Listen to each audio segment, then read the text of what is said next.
For the first time in 13 years, the co-hosts of Gamertag Radio are going to have the first live recording in front of an audience during PodFest 2018. This live recording event is free to attend February 9th, 2018 from 6 to 7 p.m. It's going to take place at PodFest Multimedia Expo 2018 in Orlando, Florida. See Paris, Pete, and Danny live at PodFest 2018. For more information, head over to gamertagradio.com or podfest.us.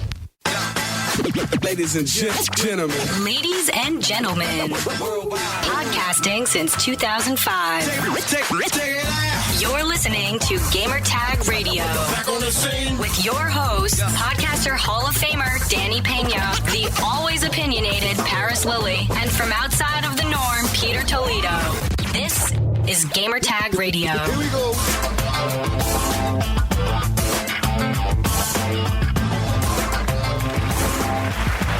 Welcome to Gamertag Radio, episode 715. This is your host, Danny, and no Pirates this week. Actually, today. He's going to be on another day. But we have Pete in the house. Pete. What is up, sir?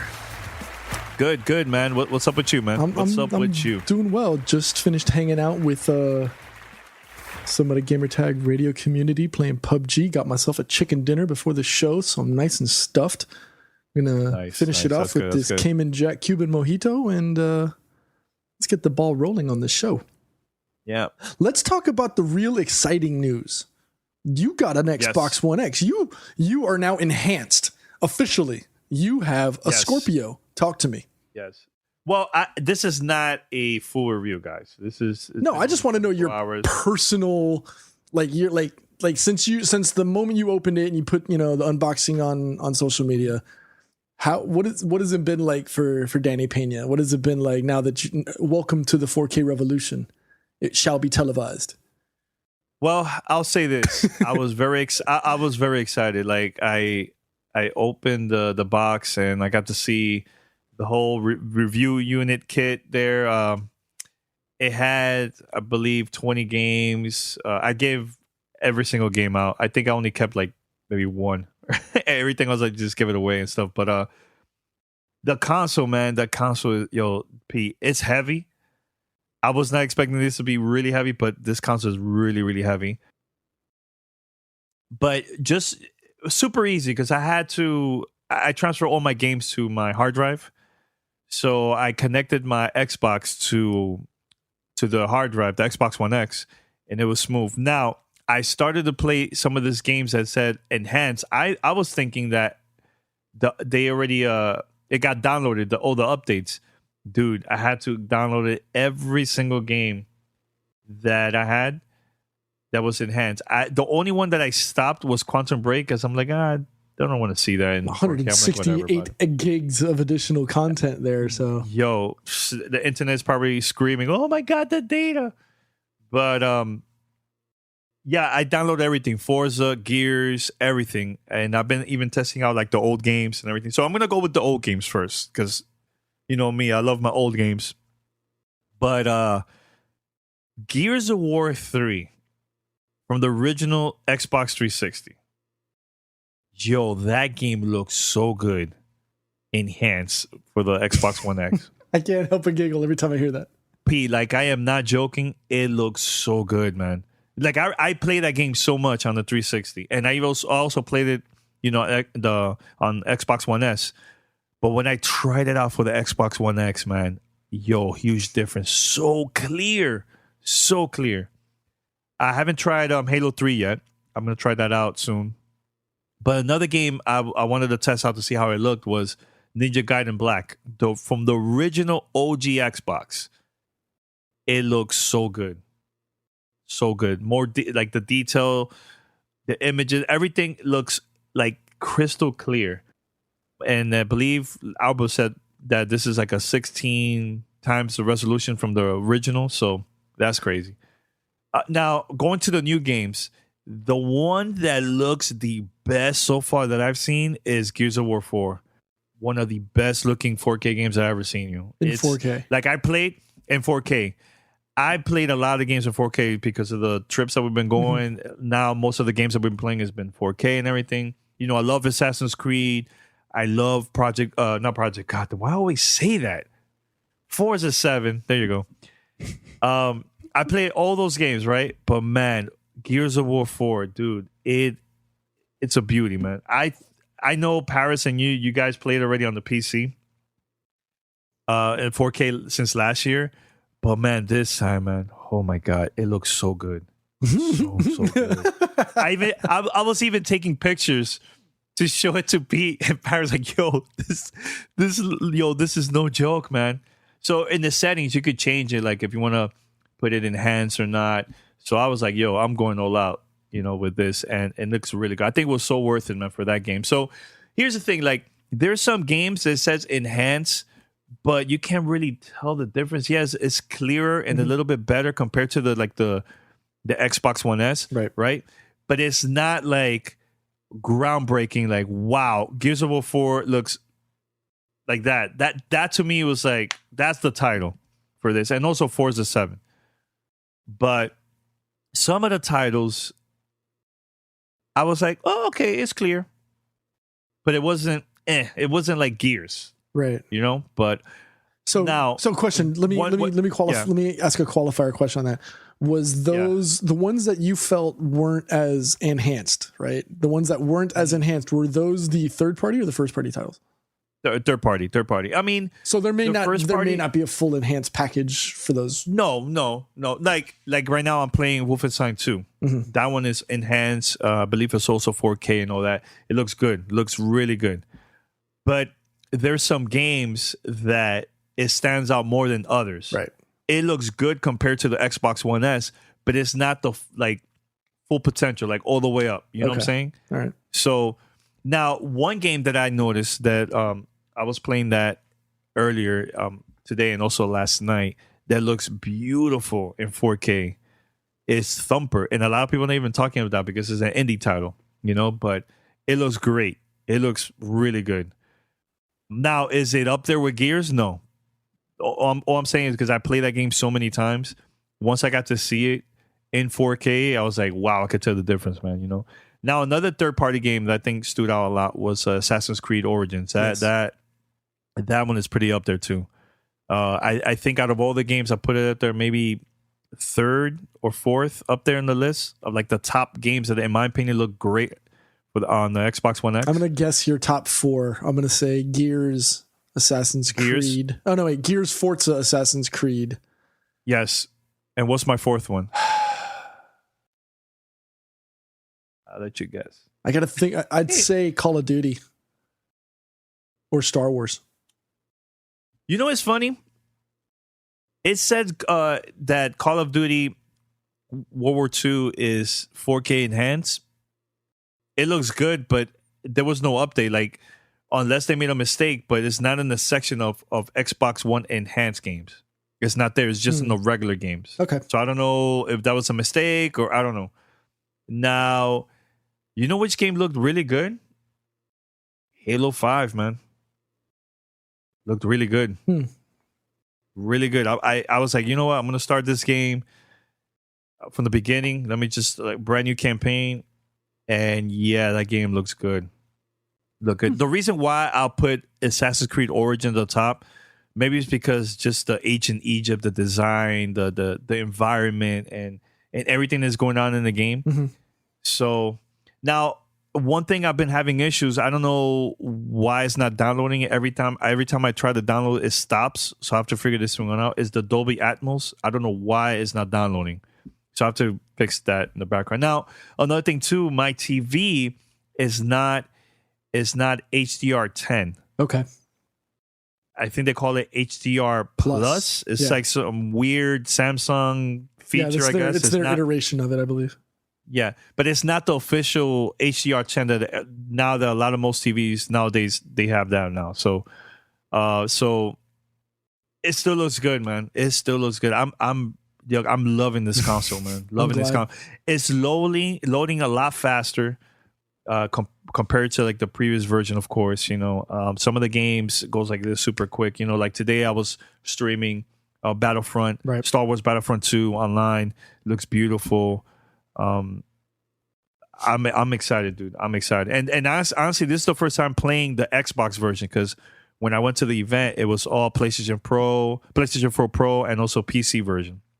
So playing this on the Xbox One X for the first time, top notch, man. Top notch. If you have EA access, I highly recommend it for you to check it out, man. Download it, man. It looks great, man. It's great. All right. I'm glad because I know you were kind of like about 4K. Like I know you're the games first person. Like every time we've had this discussion, it's games over hardware. But I'm glad that while it's not a deciding factor for you, I'm glad that you're seeing it and you're like, damn, like, yeah, like this is what Pete and Paris have been talking about for months, that you're starting to see I'm starting to see a little tech gleam in your eye. Like, wow. Mm-hmm. No, but you know what? I'm excited. Like I know everybody's like the whole fanboy wars. Like I really don't care about that. I'm not even trying to broach that subject. No, at all. But it's important to me to talk about this. Like, for the past few weeks, a lot of people have been receiving review kits, like the box that I had, and it came with this. Actually, I gotta show this, and then I'll mention what I want to talk about. But this is the booklet right here. I don't know if you can see it or not, but inside it breaks down like everything from about the Xbox One X, how to set it up. It talks about the specs, everything. It talks about like the games. The design of this book is so good.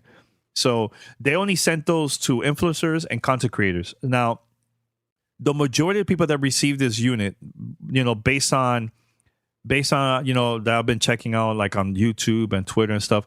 Yeah, a lot of them are just fans of games, but a lot of them were very critical of Xbox from the beginning. For this console, Xbox One. So Xbox sent these units to them for them to try it out and to talk about it, and a lot of the hardcore fans of Xbox, a lot of them were really mad. Like, why would a company would send these units for to people that complained about the console and all this stuff? And honestly, I think that it was good that Microsoft did that, man, because think about it. If they send it to a regular person that is always kissing butt, saying good things about Xbox and nothing bad, and they send them a console, how are you going to change people's minds? I think it's more challenging, in my opinion, when they send it to someone that is being really critical on their product, because that's how you know how confident they are with the console, in my opinion. But if you send it to somebody that's always saying great things and nothing bad, how's that going to help the industry? That's not going to help the product. It's not going to help us, the consumers. Like, it's good for us to be critical, man, good or bad. Pete, and you in Paris too, man. Like, you guys always been critical with Xbox, and because of your feedback, this is the reason why this console came out.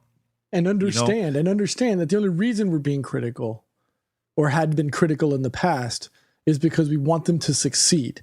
And we've always said this. It's always better for gaming and for everyone, whether you're a consumer, you're in the business, or you're just some Joe on the block. It's good for everybody. Everybody benefits when everybody is doing well. Nobody wants to see anybody fail. Come on, let's be real. Nobody wants to fail. And, unfortunately, success is measured not by your failures, but the amount of times you get up and you learn from those experiences and you keep moving on and you get better. And that's how you succeed in life.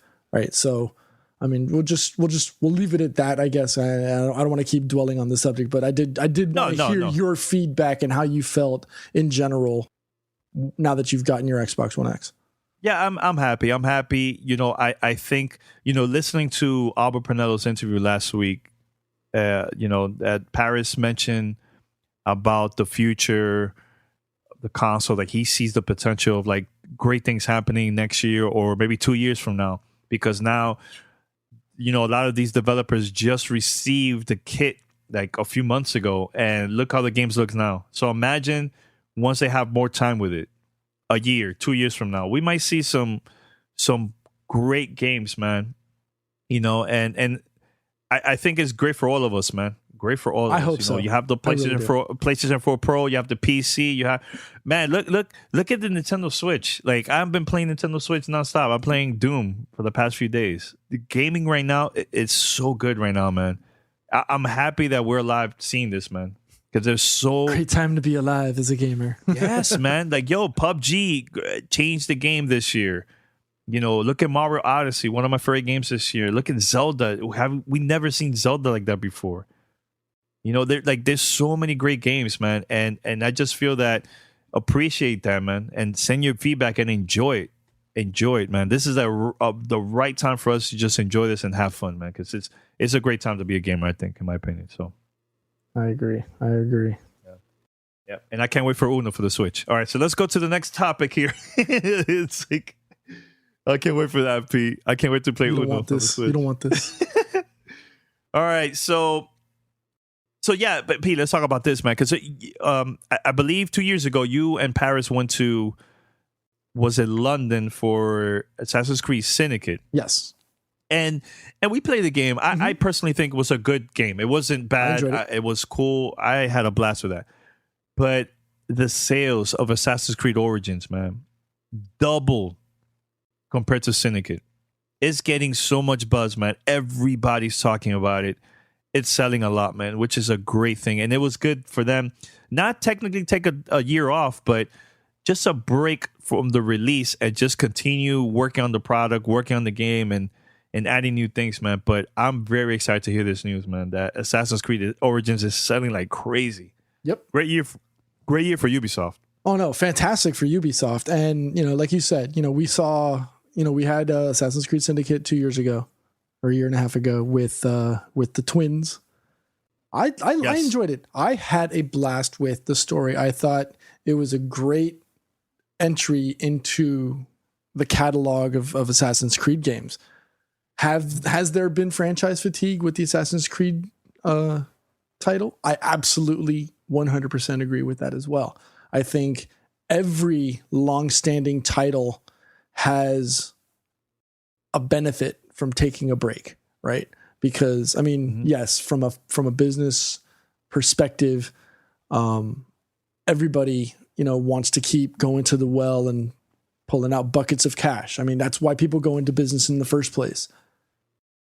But when you have a game like Assassin's Creed, and don't get us wrong, it wasn't like Assassin's Creed was completely out of the market. We had the mobile game and we had the movie with Michael Fassbender. So it wasn't completely out of people's minds or whatever. But I think taking the year off, regrouping, recalibrating, bringing us into ancient Egypt with Bayek was a fantastic move. And I think you see, obviously from a financial perspective, we're seeing double the numbers. 35% of the copies sold were digital. And in comparison, just for people to know, for Syndicate, it was only 15%. So, there's a 20% jump right there just in digital sales only, right? So, wow, that's a lot, man. It's fantastic. Wow. And overall, everything is up for Ubisoft right now. From a sales and profits perspective, everything is up. Mario Rabbids. Obviously, the three of us left E3 baffled by that game, wondering how that came about, and we loved it. And then you got Rainbow Six Siege, which continues to just kill the game from a multiplayer esports perspective. Ghost Recon Wildlands is still a super fun game, For Honor, and the list goes on. Assassin's Creed now. Wildlands is selling still a lot. Ghost Recon Wildlands. You have Ghost War, the multiplayer that's free for people who bought the game. It's a free mode to play. We did we've done the beta online. We've done some gameplay on it. It's a fun overall game, and it's good to see that Ubisoft is going the route of, let's not just drop a thing and just disappear. No, it seems like they're going with the whole care and feeding, the constant feeding of content and deliverables for their individual IPs. And I can't wait to see what else is. We've got The Crew 2 coming, Transcendence. That comes out when, The Crew? Do you know? Is that December or March? February, March of 2018. Far Cry 5 is on the horizon. I'm looking forward to. I mean, they just announced the co-op stuff. Dude, they're killing it. They're gonna. It's 20. Ubisoft is French for 2017. It's ours. Here's the thing that was very surprising, that checking out the sales for second quarter of 2017, Nintendo Switch sold more than the PC, like game wise. That is insane. That's crazy. And it was super close with the sales of Xbox One. Yeah. So, and that's just with Mario Rabbids. Imagine when they start adding more games. I think that a lot of the Nintendo Switch owners, they're like super hungry for content, man.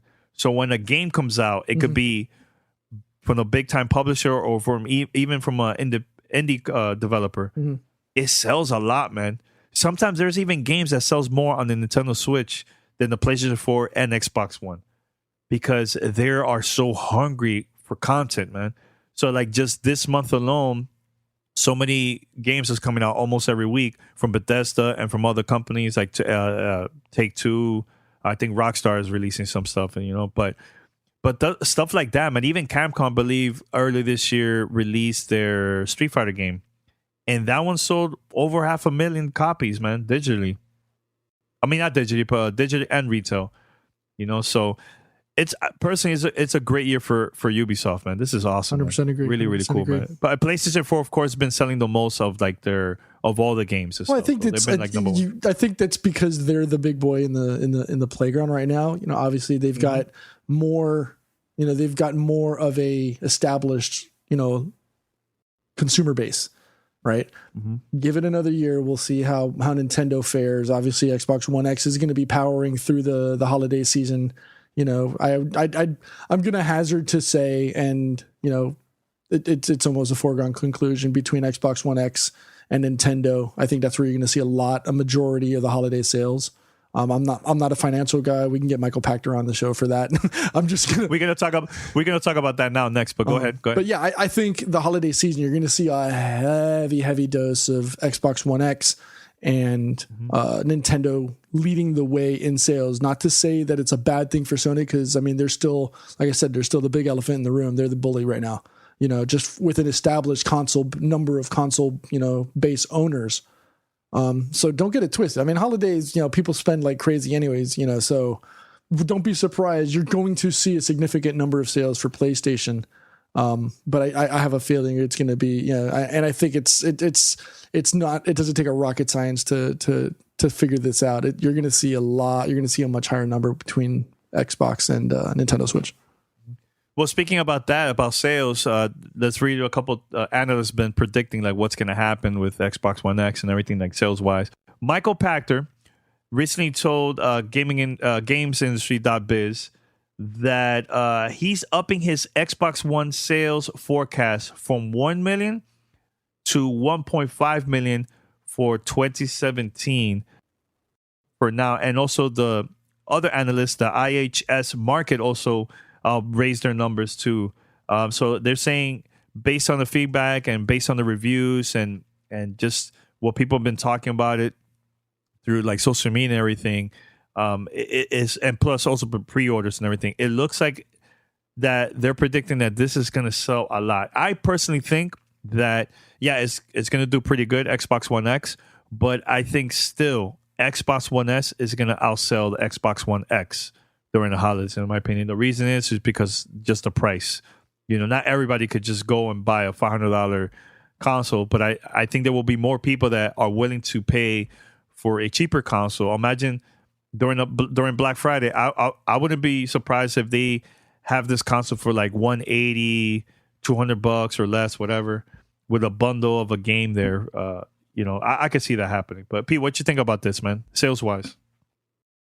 Again, I wouldn't be surprised to see them outshadowing or overshadowing their projections, their sales projections for the holiday season. I mean, it's a known fact that people spend more during the holidays. Parents will do anything and everything to do, to make their kids happy during the holiday season. And if that means putting an Xbox One X or putting a Nintendo Switch or even a PlayStation 4, regardless, I don't even care what piece of plastic it is. parents are going to do what they have to do to make their kids happy. Definitely. I agree that 500 is a lot of noodles to throw down for one shot. Some parents, my wife is the one that always says, I'd rather not get them gifts, but get them experiences. Right. So, not everybody is going to say, not everybody's going to be throwing $300, $400. And like you said, $175 to $200 is probably going to be the number that parents would rather spend as opposed to going with these bigger ticket items, the $300. Actually, it's what, $380, $400 for a Mario bundle for the Switch. So right there, you're at 80% of an Xbox One X. You might as well just throw an extra 100 and get the Xbox One X at that point, right? But yeah, just looking at the market from if you go back and you take a 50%, a 50,000 foot view at the whole market, like you're seeing so much visibility and talk and chatter with regards to the Xbox One X that people are going to start, okay, well, what is this that's over here that's making all this noise? You're seeing it on random websites. You're seeing the marketing push from Microsoft, which is, ad, print, TV. It's everywhere. You can't get away from it. I wouldn't be surprised. I would not be surprised. Michael Pachter jumped it from 1 to 1.5 million. IHS Markit is raising it from 500 to 900,000. That's pretty considerable. They're almost doubling their initial prediction. It's going to be a lot. I'm no market analyst, so I'm not going to throw numbers and pretend I know what I'm talking about. But it's going to be a considerable jump. Now, Pete, you're a fan of Call of Duty, and the new Call of Duty World War II game just came out a couple of days ago. It's been doing really good, man. I'm very surprised about this, man. They, in just 3 days, $500 million. In just a couple of days, right?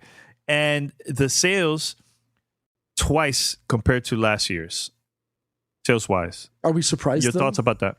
Are we surprised? It's the undisputed king, dude. It's the King Kong of video games, and especially during the holiday season, everybody knows Call of Duty is going to come out with a new title, right? Yeah, but it's not only that, Pete. I'm just saying compared to last year, like it sold, but it wasn't big like this. And I think could it be because of the change? I absolutely agree. I think it is. Okay.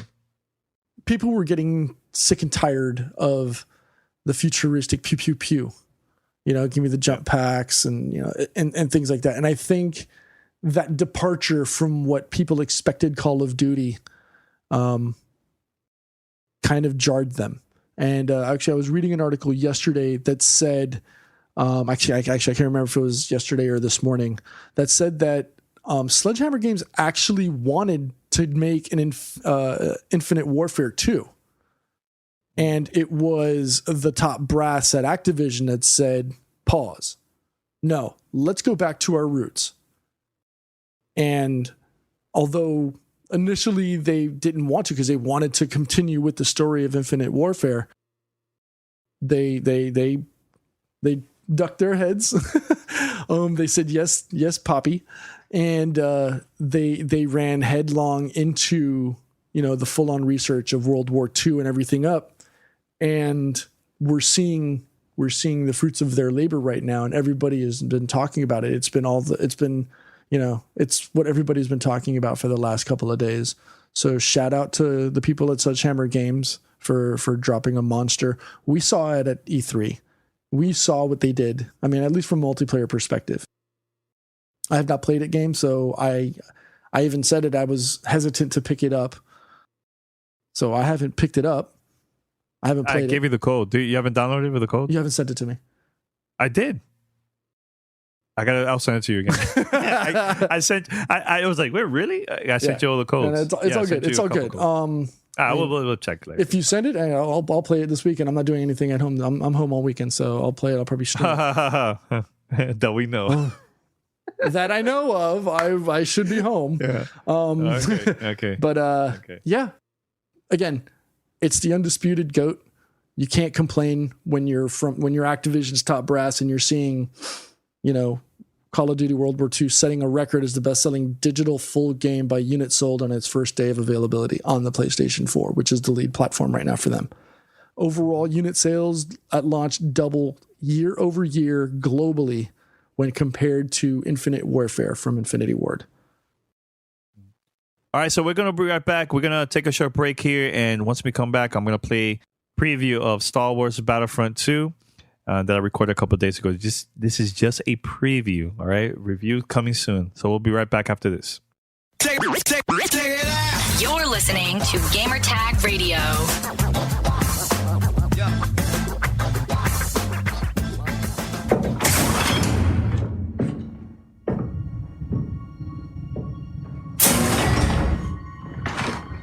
Iden Versio. Inferno Squad.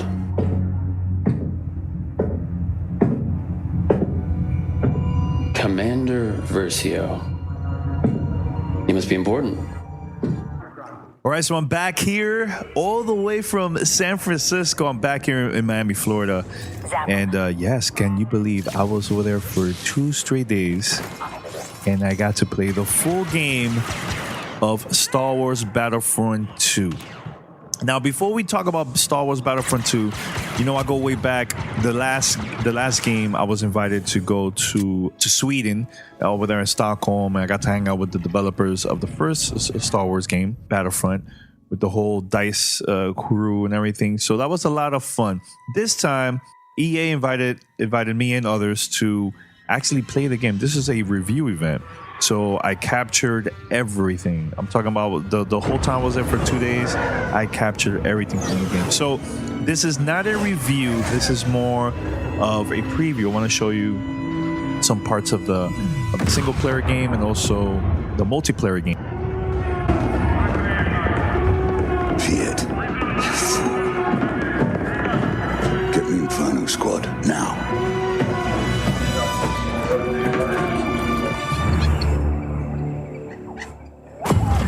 But let's show this, man. This is Janina Gavankar. She's a well-known actress, and she's been on our show in the past. A shout out to her. This is a major role for her, you know, in the Battlefront 2. Her character, her name is Iden Versio. Behind us!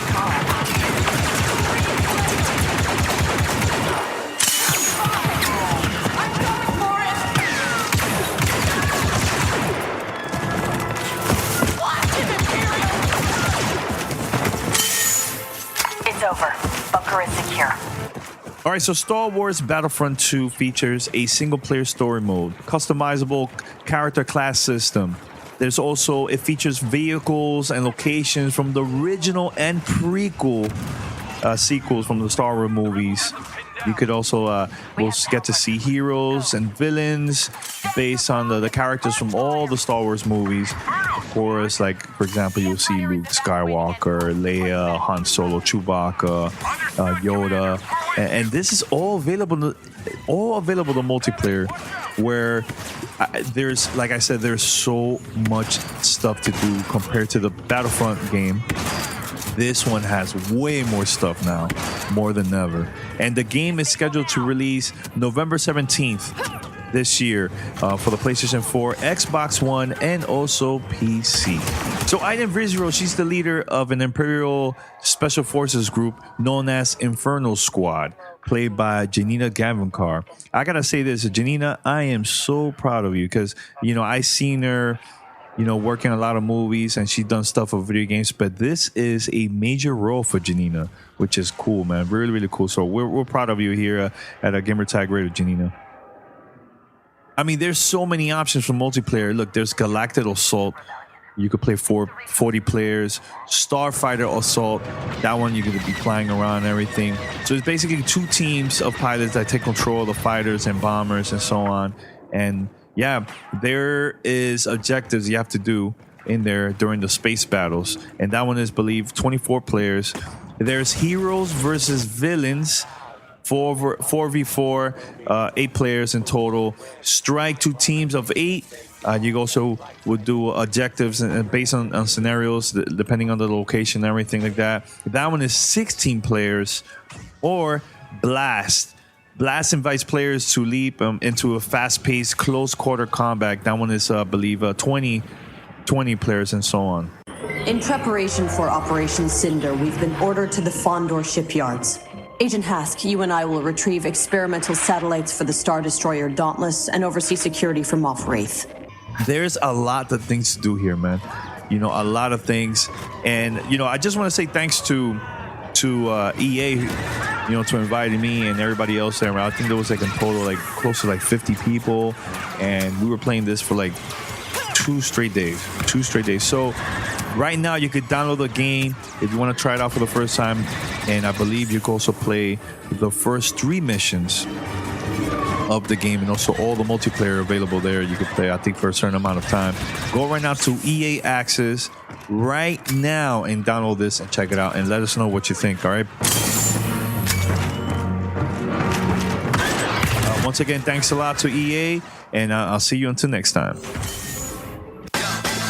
Back on the scene. This is Gamer Tag Radio.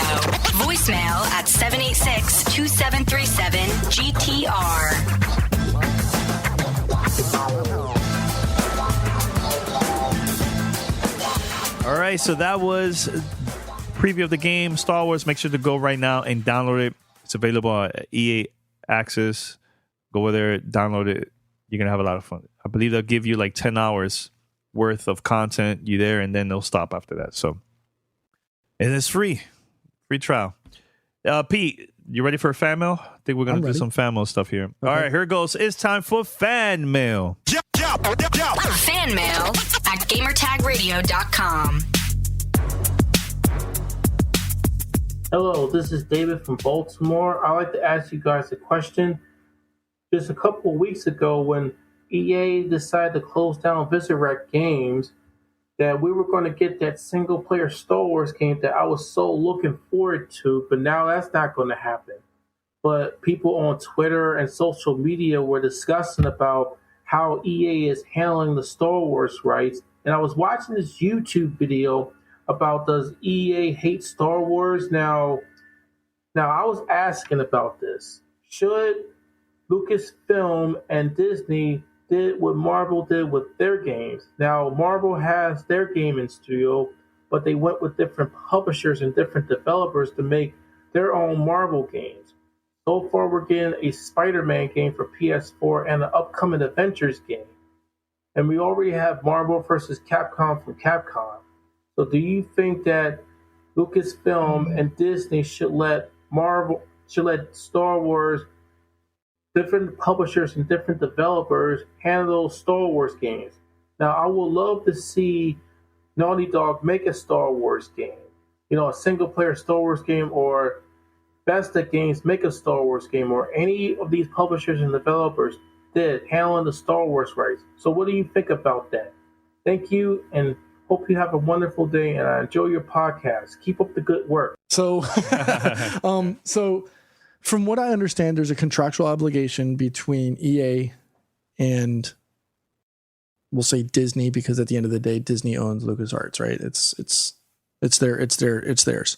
So I don't see them just dropping it off into the hands of a smaller studio with the hopes that it's going to succeed. And again, there's a negotiated contract, so you know they're the big willy on this, and they're going to dictate who and what touches it. And believe me, there's no shortage of developers that would love to have their hands on a Star Wars franchise, right? But I have a sneaking suspicion that, you know, Star Wars, you know, the Star Wars exec said, you know what, we're going to pick the big boy, you know, in the pool, and we're going to go with EA. Whether that is the right decision or the wrong decision is not up to us. You know, that was decided in backroom decisions and negotiations that we'll never be privy to. So, I mean, is there a right developer for this? I'm sure that we could find the right story writers and the developers to make this the story that we all want to see and play. As far as whether we'll see it in the hands of another developer or publisher, I don't know. I think right now there's just, you know, there's that contract sitting on top of EA's head that says, you know, we pay, you know, you guys have this contract, you guys make the game. and it has to and there's a high bar that's set for it. So they've got to meet or exceed that, so whether it's the right decision or the right developer to do, that's not for me to call.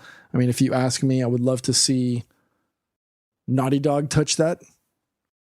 If they're going to do a single player, I would love to see a Naughty Dog touch that, but I don't have that cachet. I'm nobody.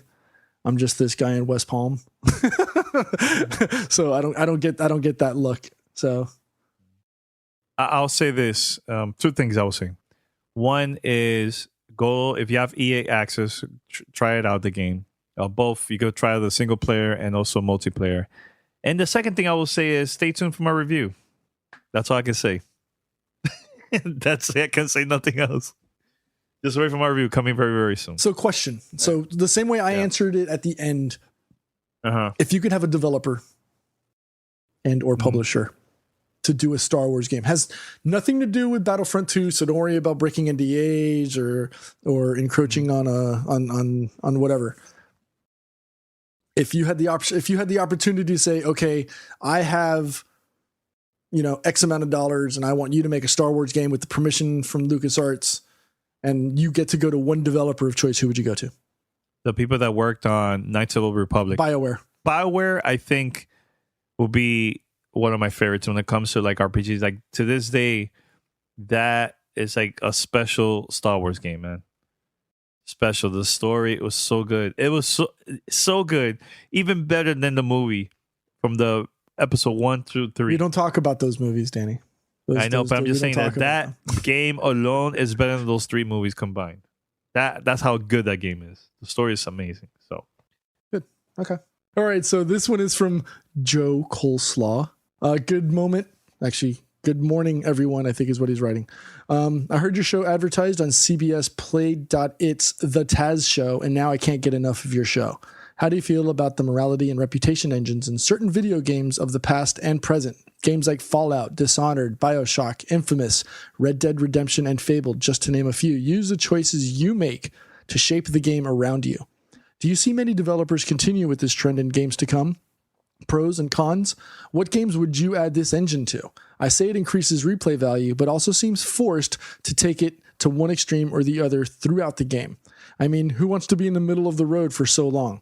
Thanks for the content. I'm looking forward to hearing you guys each and every show. And I think I mentioned it from the beginning too, right? Even right now, a few minutes ago, Knights of the Republic, based on your decisions, it affect like the story. I love that, especially like with horror games. I think they should do that a lot more. Like I played the Evil Within a couple weeks ago, finished it and everything. Great game, by the way. But I would love to play those type of games like that you pick your choices. Everybody's gonna have a different story, like The Witcher, Pete, right? The Witcher, yep, it's the same thing too. Everybody has a different experience, and it's great to start a conversation about the game and tips like, hey, what I should do? Should I do this? Should I say this or what? Everybody's gonna have a different experience, and I just love that. I love that so much, man. So I hope we get to see more of that in the future with games. Sometimes a developer just make games that it's like you go from A to B and then to C and continue. Like those experiences cool, but let me choose my path by answering some type of like the conversation differently than others, and everybody's gonna have a different story, man. I think that's cool, in my opinion. Well, you've got games like Borderlands that had some of that. Skyrim, Deus Ex. Just recently with Deus Ex Human Revolution had those things. You want to go back. Dishonored had it. Vampire, it's supposed to have it this coming January or first quarter. I think it's great to have games like that because, like he says, it gives you that constant content of things. One of the great things, hell, let's go back to the Living Dead. What is it? The Walking Dead. The Living Dead. Sorry. I need to stop drinking these mojitos. The Walking Dead from Telltale, and rip to the guys at Telltale. They just laid off a whole bunch of their staff, but I think 90 people. Yeah, but Telltale. That episodic series nearly brought me to tears. having to make some of the most difficult decisions where sometimes you don't even get to make the decision because it takes so long for you to make the decision, the game makes it for you. You know, and who knows, sometimes that could be the right story or the right answer, the wrong answer, and you got to deal with it. Dragon Age Origins, you know, there's some people that we know that's their favorite game of life. Well, I have a story about The Walking Dead. Oh. So I had my whole family. We were like, because everybody was into it. Like, they were not playing. They were just checking out my decisions and everything, right? Like, we were having a conversation while I was playing about the story. So there's one part that one of the characters gets bitten, right? And your friends comes, right? So you have to decide, okay, should I tell them I got bitten? Yes. Or should I tell them everything is okay, like, or hide it, right? So what I did, I was so nervous that I don't know what was gonna happen. So I was like, I'm hiding this, man. I'm not gonna tell them right now. Right now is not the moment. And everybody in the room was like, yo, really? Yo, if something happens and we're like in this same situation with zombies and you don't tell us, man, that's shady, man. That's some shady. We don't trust you, Danny. Just because of that decision right there. But that's awesome, though. I like that. That's see what I'm saying. Like it creates conversations, man. No, absolutely. You know? I mean, hell, there's another one that Telltale made. A Wolf Among Us. Oh my god, that game is so awesome! Oh, fantastic game. Another phenomenal game. And God, I hope that they're not affected by the layoffs. Because that's actually a game that everybody in my family is actually looking forward to. Because we all sat and played the game as a family in the living room, and man, let me tell you, some of these decisions caused rifts between family members. And it's quick, Pete. Like, you have to decide so quickly. Yeah. Like, so you That's what I was saying. Sometimes you don't get a chance to make a decision because sometimes you take too long and the decision's made for you, regardless of whether it's right or wrong. So, I mean, I would love to see that continue. I mean, you've got things like the Nemesis system in Shadow of War, which, you know, while it's not a moral decision thing, sometimes the things that you kill come back and haunt you physically in the game. So things like that. And I know that they've kind of, I know the folks that made Shadow of War kind of been under a little bit of attack with some of the decision stuff that was done with regards to their orcs. I don't want to go into detail with it, but that is some of those moral decisions. Do you go into your basest needs and do the killing, or do you try not to do that? I mean, we've seen people where they go through the game and they try not to kill anybody and they go stealth mode. I think Dishonored gave you a bonus if you went in stealth and didn't get caught or get seen or what have you, or get any kills or something like that. So I think it's fantastic that developers can put those little nuances into games to either A, improve the story, or B, make a moral decision, or make the player make a moral decision. Okay, do I want to kill? Do I not have to? I mean, hell, if you really want to go back, No Russian from Call of Duty. You could go in there guns blazing like Rambo and mow everybody down, or you could not. You still got, and Infinity War did kind of get into a little trouble for it, but I mean, it's little nuances like that in games that I think that are a lot of fun, and I'd like to see more of it, regardless of whether you're in a multiplayer or your single player campaign. So here's another question. This is from Blazino. He posted this on Discord, so you guys could join. Actually, we're about to hit 400 members now, so that's cool.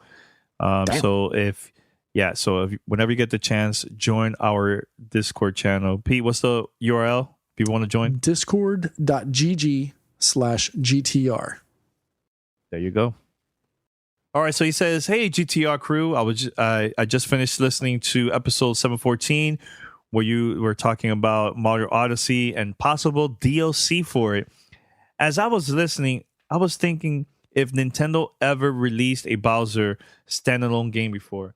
So I did a Google search and found nothing. My question is, do you think Nintendo can pull off a Bowser standalone or DLC game? And what should the concept of the game be? Love the show. Keep up the good work. Thanks, man." All right.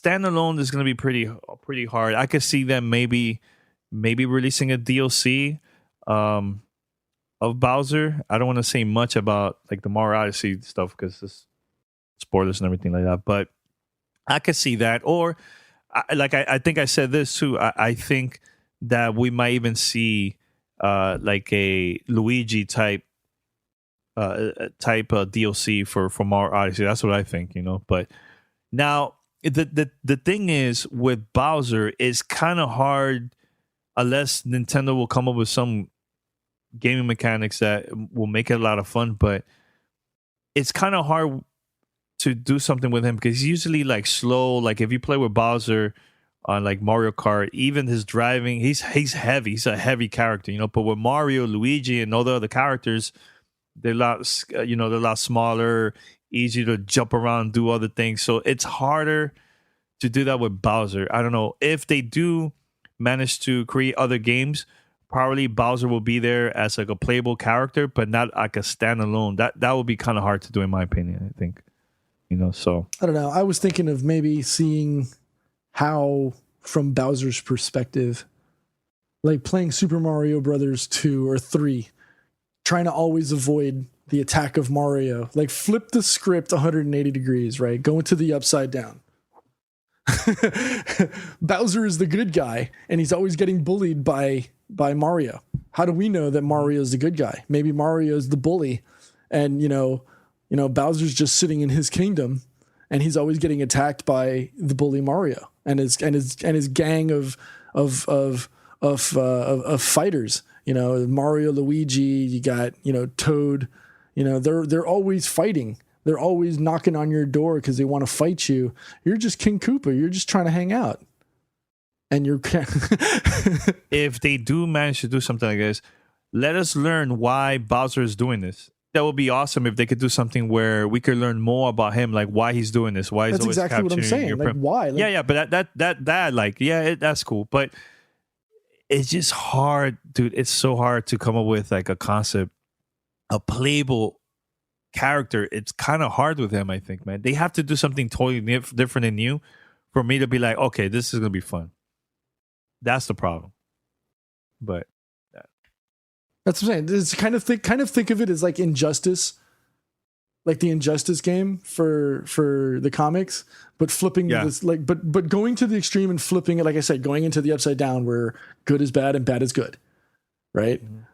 Like, look at it from Bowser's perspective. Maybe Peach is his girl, and Mario keeps kidnapping her. It's Taken all over again, but in the Nintendo world. He's just trying to get his girl back and live a happy life. But Mario keeps coming in and stealing his girl.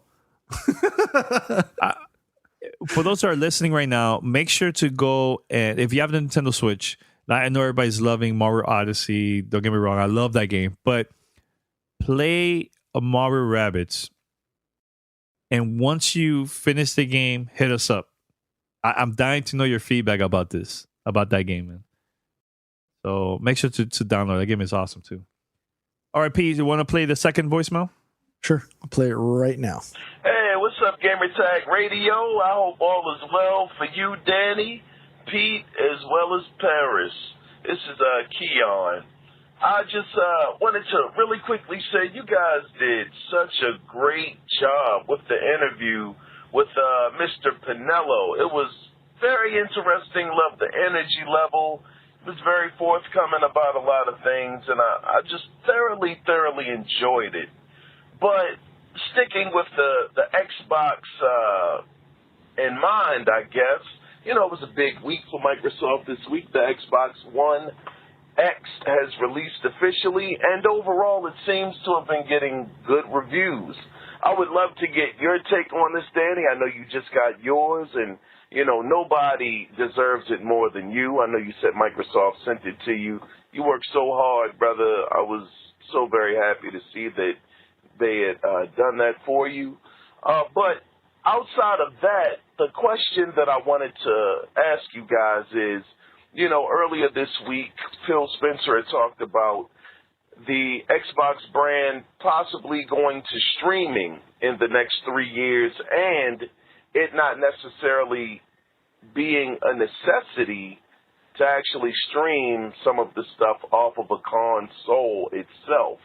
So my question to you guys is, do you think that that is the future of gaming, is streaming? I mean, at this point in time, I don't think that's the best method, but maybe down the road, you know, it could be a possibility. Also know that Sony has dabbled in it with the TVs, the Sony TVs and all. But anyway, I'm rambling on way too long. Just wanted to get you guys ideas on that. But as always, thank you guys for all of the hard work you do, and you guys take care. Bye-bye. All right, I really can't talk on this, Danny, because you got the Xbox One X. I can't say that there isn't a little bit of envy just because you got the new tech.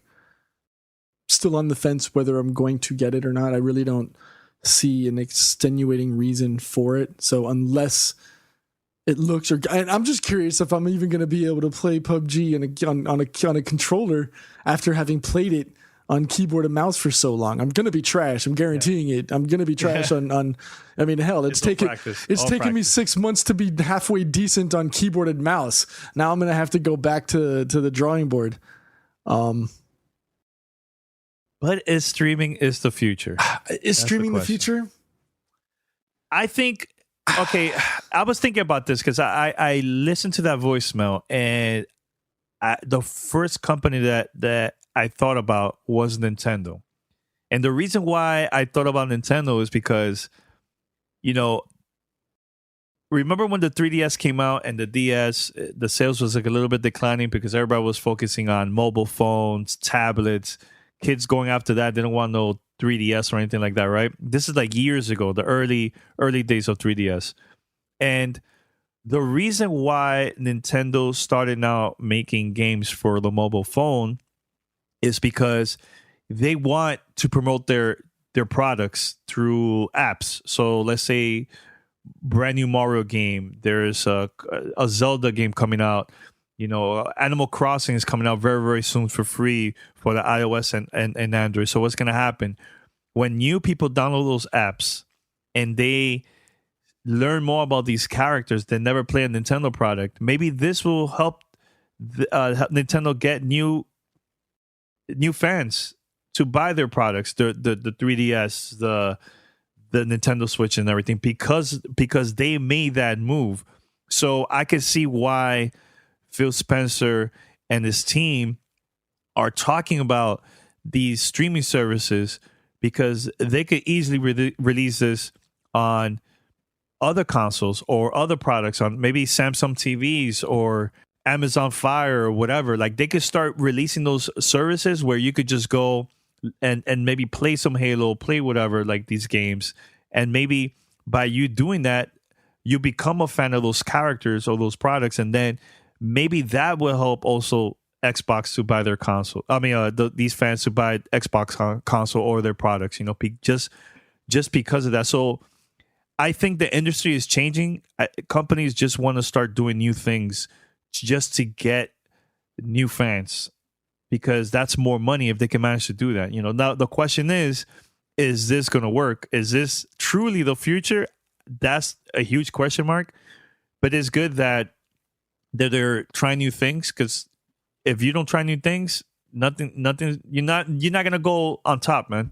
You know, Sony has been doing this now with PlayStation Now, and it looks like it's still working for them, and they've been getting money out from it, you know. So we'll see. The thing is with we're here in the States is broadband, man. It's not up there yet. Well, here's the thing. Compared to like other countries, you know? You've got here in the States, or maybe in Europe, where it's not as difficult to have the broadband access. But when you've got other places that don't have open, I mean, hell, I just got dinged because I went over my cap for the last month, right? For the first time ever in my life. What the hell you were downloading? I've got an 18-year-old son 30 feet away. Okay. So he's been pillaging my data cap. So first time I went over a terabyte of downloads ever in my life. A terabyte. Wow. I've never done a terabyte. I still think it's going to be difficult, and until it's commonplace, where we either don't have data caps, or we have a consistent internet service across the country that's fair for everyone, where you've got, and I was reading a friend of mine who was on Verizon Fios, and I think Frontier took them over out in San Francisco, and now the max you can get is a meg. Like a meg download. Like, is this 2003 all over again? Where, 1 meg was great? Until you can get a consistent internet service across the board for every consumer, you won't see a service, in my personal opinion. You probably won't see a service like the On Lives, I think is what it was called, like a year or two ago, that tried to provide. We've seen these services try to deliver, and unfortunately, they never stick around long enough just because they're not functionally making money. And businesses don't stay in business to lose money. They might suffer through a year to maybe 3 years of being in the red. But at the end of the day, if you're not, moving that needle towards the green, you just have to close, because it doesn't make sense to sell a product that doesn't make any money.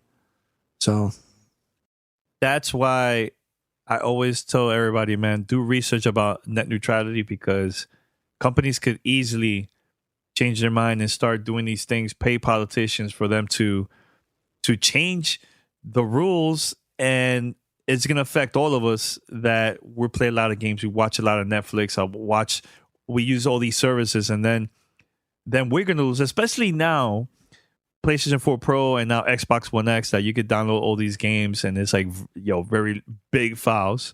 And also for PC gamers too. Dude, that's a lot of bandwidth, man. That's a lot of bandwidth, and companies could easily say, well, we're going to charge you more now, just because of that. So yeah, guys, look, do research about net neutrality. It's super important. I know we don't like to talk about politics here and everything, but if you're a gamer, you play a lot of games, and especially now you download these games digitally, do research about that, man. You don't want Xbox Live or PlayStation Plus, the prices to increase because of all these changes that's going on behind the scenes, man. So, and it's sad too, P, that a lot of my friends from like Central, they live like away from the city, dude, their internet is horrible around their area, man. Horrible. So imagine for them to download all these games digitally, and they don't have the speed, man. Yeah, they don't. It's bad. It's really bad. The friend of mine that lives in San Francisco. Okay, this is San Francisco, one of the tech capitals of the country. Okay, 1 meg download. That's oh my god. Like, that's not even 2003. And I thought my connection is bad. Right. So I mean, I can't complain. Wow. I mean, I'm getting 150 meg down here at the house and 30 megs up, and I'm only paying $90. And that's great. But if I've got a data cap that I got to be concerned about, I need to start making decisions. I've already got the PowerPoint out. Don't worry about it. I've already made the decisions. But it depends on your carrier. So obviously the Verizons, the Comcast, Time Warner / AT&T, CenturyLink. Google Fiber. Is that good? Google Fiber is great, but you have to be in one of a handful of cities that actually have it. Like Miami has it, but it says it's only in specific areas. It's called Wed Pass. That's what it's called. That's part of Google Fiber. Yeah, that's in Miami. So hey, why don't you get it? Maybe you should get it. Maybe when I go to a different area, I'll probably will do it. There you go. It looks fast. No, it is, and it's not as congested or heavily used. But I mean, again, let's just go back to the topic. Will we see a service like On Live that gives you a pure streaming experience? Maybe for single players, I could see it, because you're not as concerned. I mean, there might still be input lag and concerns like that, and how do you translate that? Multiplayer is going to be the tricky I just don't see multiplayer being something that you could function like. I could see going and doing maybe a single player campaign on, we'll use Destiny 2 as the example, but if you've got to be doing a raid with 5 other people communicating and your jump has to be on point, you're going to fail every time. Definitely. So we have one more question, Pete. Do we? Yeah, we have, I believe, one more. For the fan mail? Okay, this is from, it's all these letters and numbers. What the hell? This is from SS33212. Hey guys, I've seen a lot of articles lately regarding the end of console generations with the addition of the PS4 Pro and the Xbox One X. The idea, for instance, that each new Xbox that is released will be the Xbox One platform allegedly. This could be kind of cool since we don't have to worry about our current consoles becoming irrelevant to future games, thus ending the vicious cycle of buying a new console every few years. Obviously, this could be nothing more than just talk, but if true, I think it plays an effect to how the Xbox One X fits into the picture. If the One X needs to be replaced by the Xbox 2 in order to play newer games in, let's say, 2020, then I could see some gamers being turned off to its appeal for monetary reasons. But if the console generations are no more and the One X is relevant until, let's say, 8K gaming arrives, then it could be a priceless piece of hardware. What do you guys think? Thanks for being the best podcast, hands down. Thanks for the message, man. Once again, thanks for joining Discord, man. Keep it up, guys. Keep it up. Wow, Pete, that's a great question, man. That's a great question. Me personally, I don't think we're going to see it.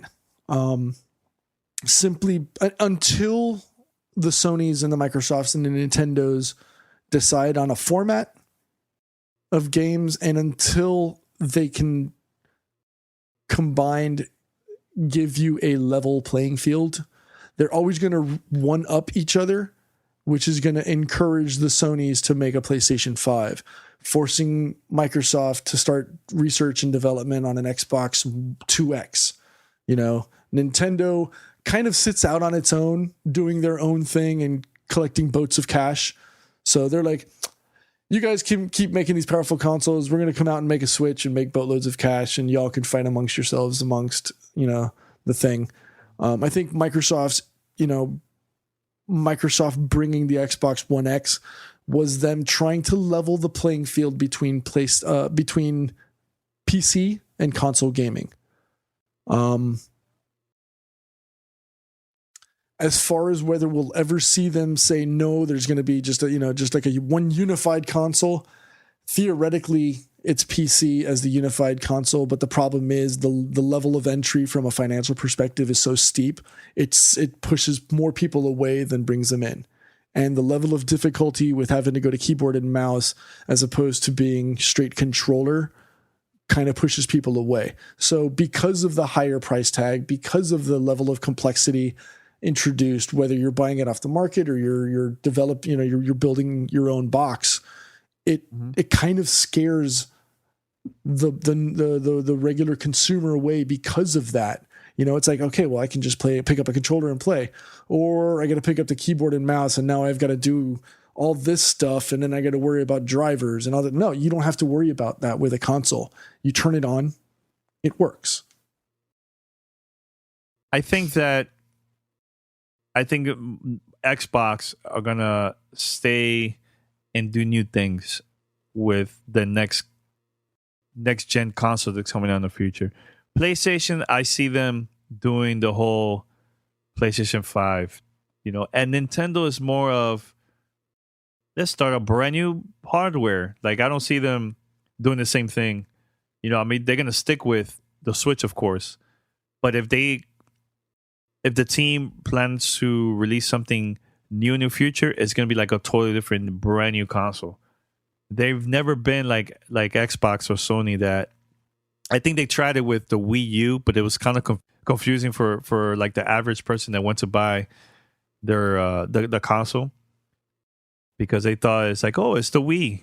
It's a regular Wii. No, but it's a new type of design, but I think they learn from that mistake, and they're just going to create a brand new console with a brand new name, brand new concept. That's what I think with Nintendo. So the only out of the three, I think Xbox is probably, when they release a new console, you could play all the games from all the way from 2001 to now to this new console. I think it's just a better hardware, and that's what I think. So Yeah, I think both of them are going to give you their perspective or their respective devices. You're going to have console exclusivity with games, and that encourages consumers to buy their hardware because they want to have those Horizon Zero Dawn experiences. They want those Last of Us experiences. They want those Uncharted experiences on PlayStation. They want those Spider-Man Homecoming games on PlayStation, the Infamous series on PlayStation, because they know you can't play those anywhere else. And same with Xbox. If you want to play Forza, if you want to play Quantum Breaks, if you want to play the Halo series, you're not going anywhere. And hey, there was even a little bit of controversy on the interwebs this week when about people thinking that Microsoft may allow Halo to be played on other consoles. I think that was a journalist that messed up. Was that a Freudian slip, or was that somebody taking Phil's words out of context? I think that's what it was, because Phil was probably talking about this, like streaming services and trying out new devices. Like, I think that's what he was trying to talk about. And this journalist is just like, well, Halo's coming out on PlayStation 4 in the future. It's like, come on, man. Dude, come on. But then everybody believed it. It was all over the web, and it's cool that Phil Spencer took his time to answer a couple of the questions from the fans. That they were like, hey, is this true? So yeah, that's good that he did that, because that was so confusing, man. So confusing. So, but yeah. So, all right, we're gonna play right now my review of Doom, and once we come back, we're gonna wrap up the show. We'll be right back after this. Back on the scene. This is Gamer Tag Radio. Gamertag Radio is on radio.com. You can now watch Gamertag Radio live on Twitch. Get all the latest news and coverage related to the gaming industry. Join hosts Danny Pena, Paris Lilly, and Peter Toledo. Don't miss the crew record the podcast live Sundays, 9:30 a.m. Eastern Standard Time, or Wednesdays, 9:30 p.m. Eastern Standard Time. Get involved with the conversation, send us questions, and be part of the show. Gamertag Radio. Follow us, twitch.tv/Gamertag Radio. All right, so now we're going to be talking about the brand new Nintendo Switch game, Doom. I have this game for the PlayStation 4 and also Xbox One. So when I heard that Bethesda was going to release this game for the Nintendo Switch, I was like, how in the world that's going to look? Oh my God. So I started seeing, some videos of other journalists and other YouTubers, content creators playing it and stuff. And I was like, wow, that looks really freaking impressive, So I was excited. So I finally got the game a couple days ago from Bethesda. And wow, I know it doesn't look as better as the Xbox One version or PlayStation 4 or PC, but for a Nintendo Switch game, this is a straight port. It looks very impressive. I don't know how they managed to do this. Big ups to the developers, Panic Button. They've been working on the Rocket League game, and also they're also porting Wolfenstein 2 sometime next year for the Nintendo Switch. But man, I have to say to the developers, major props. Congrats, man. It looks amazing. And I've been playing the game nonstop. The only thing that I didn't really play is online because the servers wasn't really up. So I'm gonna wait until the after the release. I could talk about more about the multiplayer. So this is a big file. It's literally like 20 something gigs that you need to have if you're planning to download this directly to your Nintendo Switch instead of getting the physical version. Now, if you get the physical version, you also need to download the multiplayer. I believe it's like between 11 to 13 gigs. And so on. So, yes, you can play up to 12 players online. And I have to really mention this because I think this is very important for those that have a Nintendo Switch. The Nintendo Switch, some of the games that we play from other third-party companies like NBA 2K, FIFA, and so on, you can't really invite friends. You can't play with friends unless you, by mistake, end up in the same server, same room, whatever. But the thing that I gotta give props to the developers that worked on this game is that and you could play with friends. It'll tell you from your friend list who's on. You could also check out like their profile if you want to add them, if you meet like new people from the Doom community. And it's exactly like playing a PlayStation 4 or Xbox One game. It has everything there, matchmaking and so on. And you could also create rooms and invite your friends. Like, that is something that is super important, because a lot of the third-party companies are not doing it. They're just releasing it as like, oh, here's an online game, and you can't really invite your friends, which is very, very disappointing. But this right here, not only the game looks good, but I think adding that feature to Doom is super, super important. But like I said, I don't know how in the world this game looks so close to the previous versions. But it's a lot of fun. I don't really focus much on the story, because to me the story, it's good, but it's not what stands out. What stands out is just the fast pace and so on. And honestly, this is the first Doom game. Right. Now, the last time that a Doom game came out for Nintendo was back in Nintendo 64. It was Doom 64. That was the last one, and it's back after all these years. It's back for the Nintendo Switch, and that's freaking cool, man. I've been having a blast nonstop, and I highly recommend it. If you are a Nintendo Switch owner, if this is your first time, that you've never even ever played this game on the previous versions, you should definitely purchase this game. This is like a highly recommended game, and we need to support games like this for us to get more third-party content like this on the go. So the Switch version of Doom displays in 720p, 30 frames per second, dock mode, or even handheld mode, doesn't matter. Personally, I think playing dock is my favorite so far. It looks beautiful, right? But I think you could tell the difference with certain parts of the game. Like if you play the previous version from, like, let's say the Xbox One version, and this, you could tell like the sand is a little bit different from the Nintendo Switch and everything. But overall, you're playing a huge AAA game on the go, Nintendo Switch, all the way. But it still looks impressive. Like, I really don't want people to think, oh, well, it's not like exactly like the PlayStation 4 version or Xbox One. But let me tell you, it's a lot of fun still. Still a lot of fun. I've been playing this nonstop. There was one day that I played it from the morning all the way to like the afternoon, like straight up many hours just in playing and enjoying it. And there's all the DLCs is there available. If you never downloaded on Xbox One, is there. You could also play in arcade mode, which is they put you like in a random level. You start shooting points, and then you compare the leaderboards against other players worldwide and stuff. So that's really, really cool. That's a lot of fun. But yeah, DLC, arcade mode, multiplayer, and story campaign. This is perfect. A perfect game to have on the Nintendo Switch. I think it's very impressive. It's a lot of fun.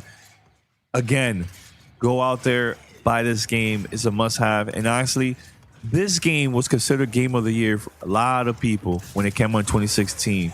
And now that it's out for the Nintendo Switch, it's coming out now in a few days.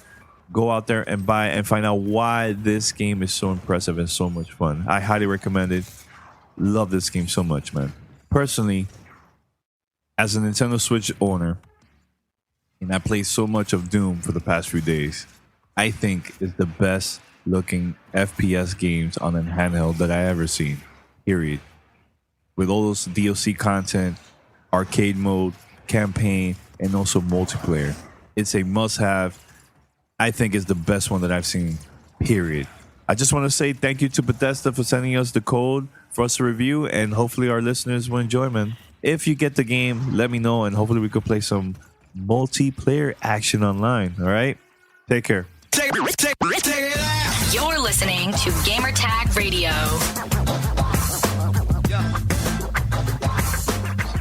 All right, so that was my review of Doom for the Nintendo Switch. Check me out. I'm going to be playing that game on Twitch. Go to twitch.tv/Gamertag Radio. Just check it out.